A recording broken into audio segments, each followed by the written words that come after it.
Born on November 3, 1852, in the ancient capital of Kyoto as Mutsuhito, the future Emperor Meiji came into the world during a time of grave turbulence and isolation for Japan under the waning Tokugawa shogunate.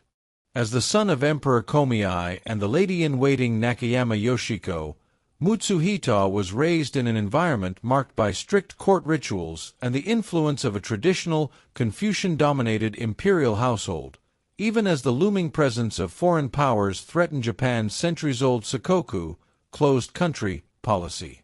In his youth, he was carefully educated in classical Chinese literature, Shinto rites, and military arts, though he was initially a secondary imperial prince and not expected to take the throne.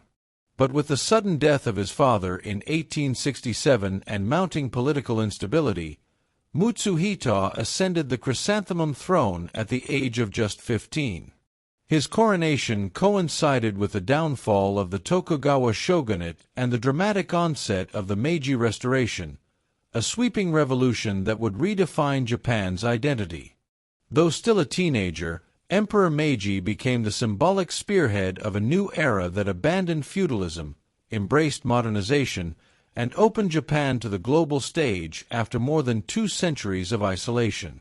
With the real political power residing in the hands of his astute oligarch advisors such as Ito Hirobumi, Okubo Toshimichi, and Yamagata Aratamo, Meiji nonetheless wielded profound symbolic authority as the unifying image of national rebirth. Over time, he came to embody Japan's transformation from a collection of semi-autonomous feudal domains to a centralized constitutional monarchy.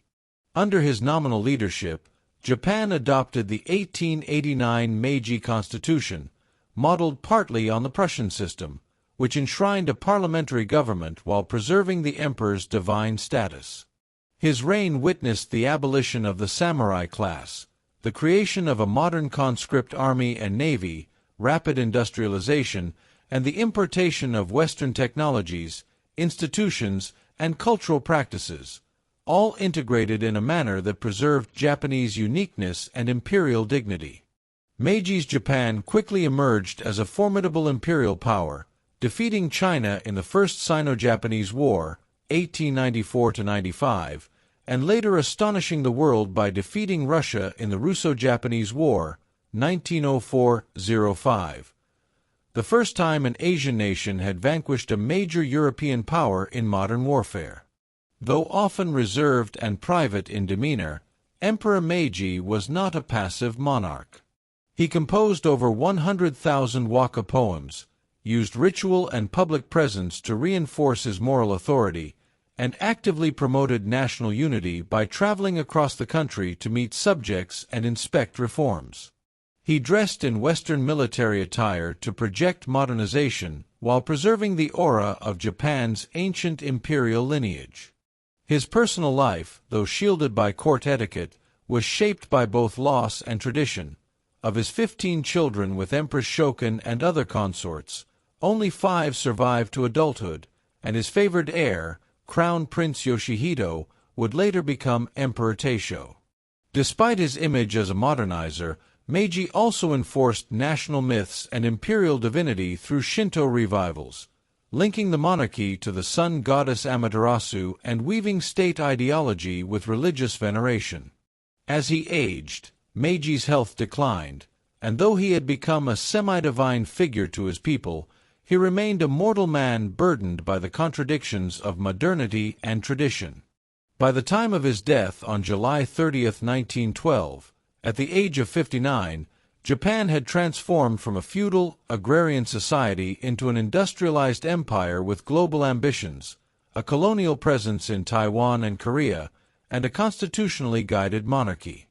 His passing marked not only the end of an era but the close of one of the most dramatic and consequential reigns in world history. More than 700,000 Japanese mourners gathered for his funeral procession in Tokyo, and international dignitaries paid respects to the monarch who had led Japan into modernity. Though much of Meiji's legacy was constructed by advisors and court historians who shaped his image into that of a divine reformer, there remains no doubt that the epoch named for him, Meiji, meaning enlightened rule, was a revolutionary period that propelled Japan onto the world stage. Even today, the Meiji period stands as a symbol of resilience, national unity, and the tension between preserving identity and embracing change, all personified by the enigmatic yet towering figure of Emperor Meiji.